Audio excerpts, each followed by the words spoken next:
Hi viewers, welcome to our channel. ప్రస్తుతం మనతో పాటు సీనియర్ జర్నలిస్ట్ దాము బాలా సార్ వారితో మాట్లాడదాం. నమస్కారం సార్. లక్ష్మీ పార్వతి గారికి చంద్రబాబు నాయుడు గారు షాక్ ఇచ్చారు అని ఒక వార్త వైరల్ అవుతుంది సార్. మరి ఆయన ఏం షాక్ ఇచ్చారు? మరి అరెస్ట్ అయ్యే అవకాశం ఏమన్నా ఉందంటారా సార్? అరెస్ట్ అంటే చెప్పలేము ఇప్పుడే.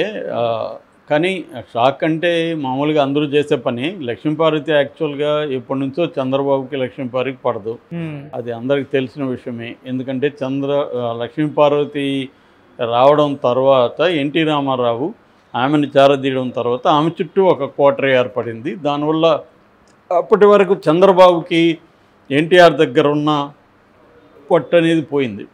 ఓకే. సో అక్కడి నుంచి గ్యాప్ మొదలైంది. అంతవరకు చంద్రబాబు చక్రం తిప్పేవాడు, ఎందుకంటే పార్టీ మీద ఆయనకే పట్టుంది, పార్టీ నిర్మాణ వ్యవహారాలు కానీ అన్నీ ఆయనే చూసుకున్నాడు.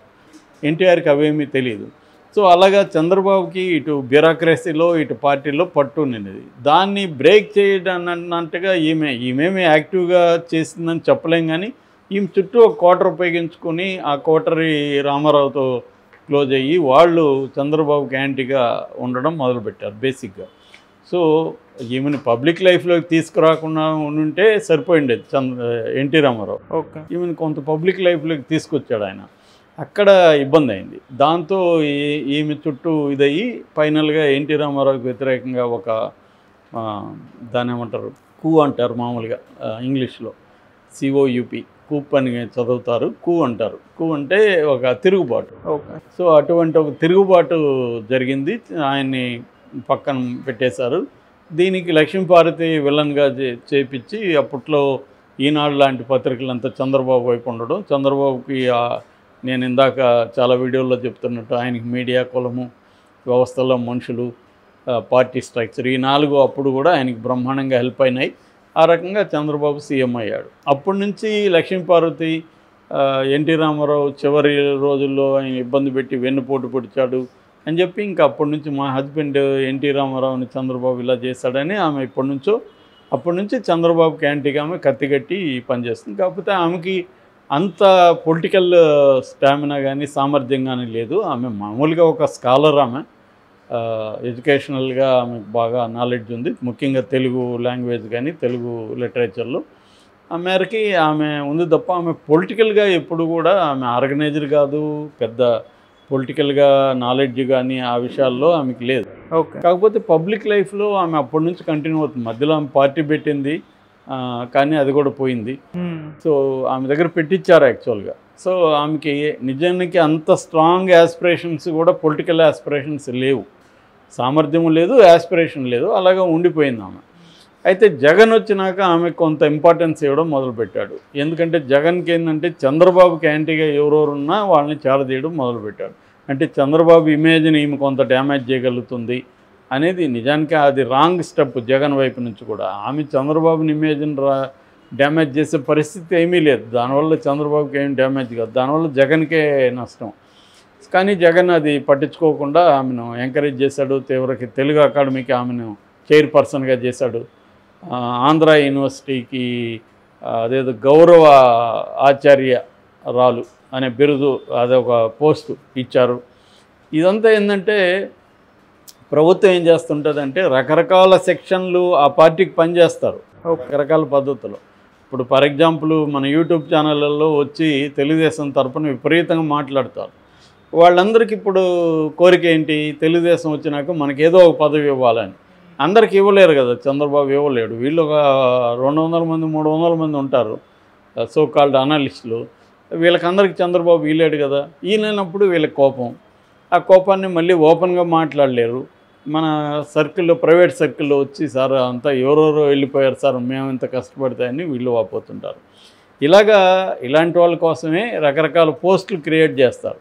అందులో ఒకటిది ఆచార్య పోస్ట్, గౌరవాచార్యులు ఏమి చేస్తారు అక్కడ నాకేం అర్థం కాదు.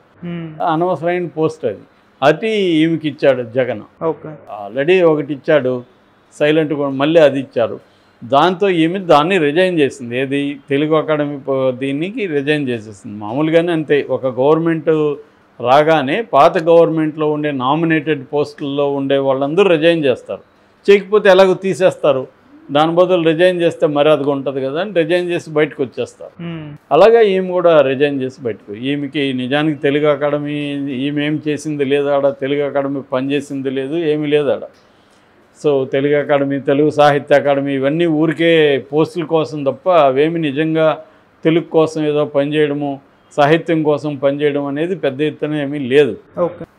అంతకుముందు ఎప్పుడో జరిగాయి తప్ప ఈ మధ్యకాలంలో ఎప్పుడు కూడా ఇవి లేదు. చంద్రబాబుకి అసలు ఇవంటే ఇష్టం కూడా ఉండదు, వీటి పట్ల ఇంట్రెస్ట్ కూడా ఉండదు ఆయనకి.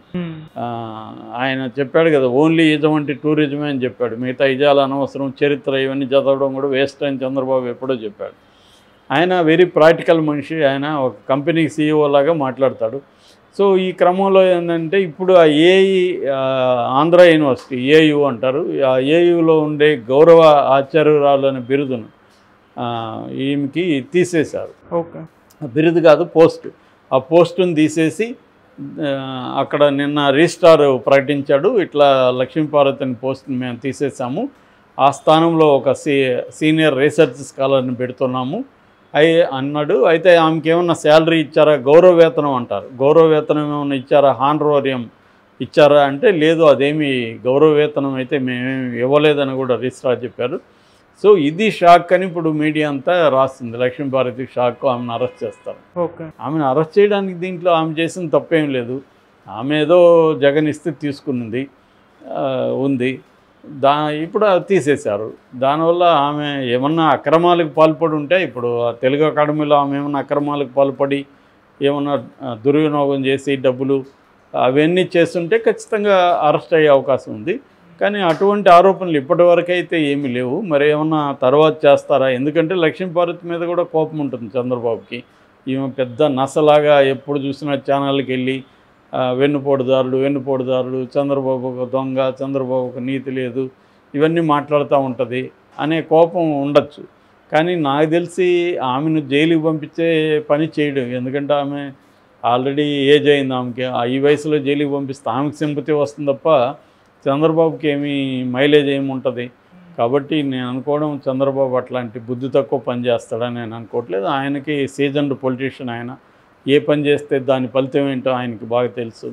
సో ఆ పోస్టు తీసేశారు తప్ప, అంటే ఆమెకి జగన్ ఇచ్చిన దాన్ని ఓడబెరికారు, మళ్ళీ ఆమె పద్ధతిలో ఉంది. బట్ ఆమె దీని మీద రియాక్ట్ అయింది. ఆమె ఏం చెప్తుందంటే ఇది పొలిటికల్ డ్రామా, చంద్రబాబు నా మీద కక్ష తీర్చుకున్నాడు అని చెప్తుంది. ఇది ఎవరైనా చేస్తారు. ఇప్పుడు ఇక్కడ రేవంత్ రెడ్డి వచ్చాడు, రాగానే బీఆర్ఎస్ అపాయింట్ చేసిన అందరూ రిజైన్ చేసేసారుగా, మళ్ళీ ఆయన కొత్త వాళ్ళని పెట్టుకున్నాడు. ఎవరైనా ఆ పార్టీ వాళ్ళు కొంతమందిని అకామిడేట్ చేయాల్సి ఉంటుంది, ఎందుకంటే పార్టీ అధికారంలోకి రావడానికి different sections of people different contribution చేస్తుంటారు. వాళ్ళకి పార్టీ అధికారంలోకి వచ్చినాక వాళ్ళని చూసుకోకపోతే రేపు మళ్ళీ పార్టీకి పనిచేయరు. సో అందువల్ల ప్రతి పొలిటికల్ పార్టీ కూడా అధికారంలోకి వచ్చినప్పుడు రకరకాల పోస్టుల్ని క్రియేట్ చేస్తుంది, వాళ్ళకి ఇస్తుంది. సో అది అందరూ చేస్తారు.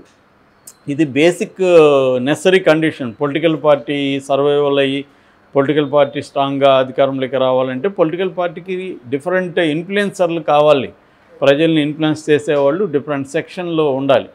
అలాగే జగన్ ఈమెని ఒక ఇన్ఫ్లుయెన్సర్గా ఫీల్ అయ్యాడు, కానీ నిజానికి అది రాంగ్ స్టెప్ అనేది నా అభిప్రాయం. ఆమె వల్ల పెద్దగా జగన్ ఉపయోగపడింది ఏం లేదు.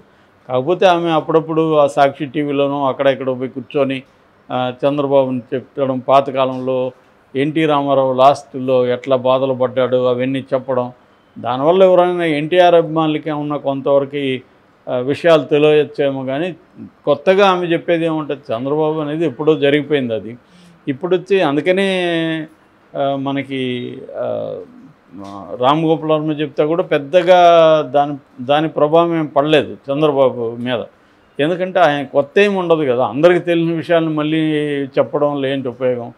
తెలిసారో అది అయిపోయింది. చంద్రబాబు వెర్షన్ చంద్రబాబుకు ఉంది, దాన్ని నమ్మేవాళ్ళు దాన్ని నమ్ముతారు, దీన్ని నమ్మేవాళ్ళు దీన్ని నమ్ముతారు. ఎవడు వెర్షన్ వాడిది. ఒక సంఘటన జరిగిపోయినాక అయిపోయింది. మళ్ళీ కూడా చంద్రబాబు మళ్ళీ గెలిచాడు, మళ్ళీ ఓడాడు, ఇవన్నీ జరిగాయి. కాబట్టి లక్ష్మీపార్వతికి కొత్తగా చంద్రబాబు కక్ష తీర్చుకునేది ఏం లేదు. ఆయనకి లక్ష్మీపార్వతి మీద ఇబ్బంది ఉండొచ్చు, కోపం ఉండొచ్చు, కానీ ఆయన ఏమి కక్ష తీర్చుకునిందంటే రాంగు. ఓకే. అది మామూలుగా నేచురల్గా ఏ ప్రభుత్వం వచ్చినా గత ప్రభుత్వం నియమించిన వాళ్ళని తీసేసి తను కొత్తగా నియమించుకుంటుంది తన మనుషుల్ని. అదే జరిగింది ఇప్పుడు. తన తెలుగుదేశం వాళ్ళకి సంబంధించిన ఎవరో రీసెర్చ్ స్కాలర్కి అక్కడ ఇస్తారు. అదే జరుగుతుంది. Okay sir, thank you so much.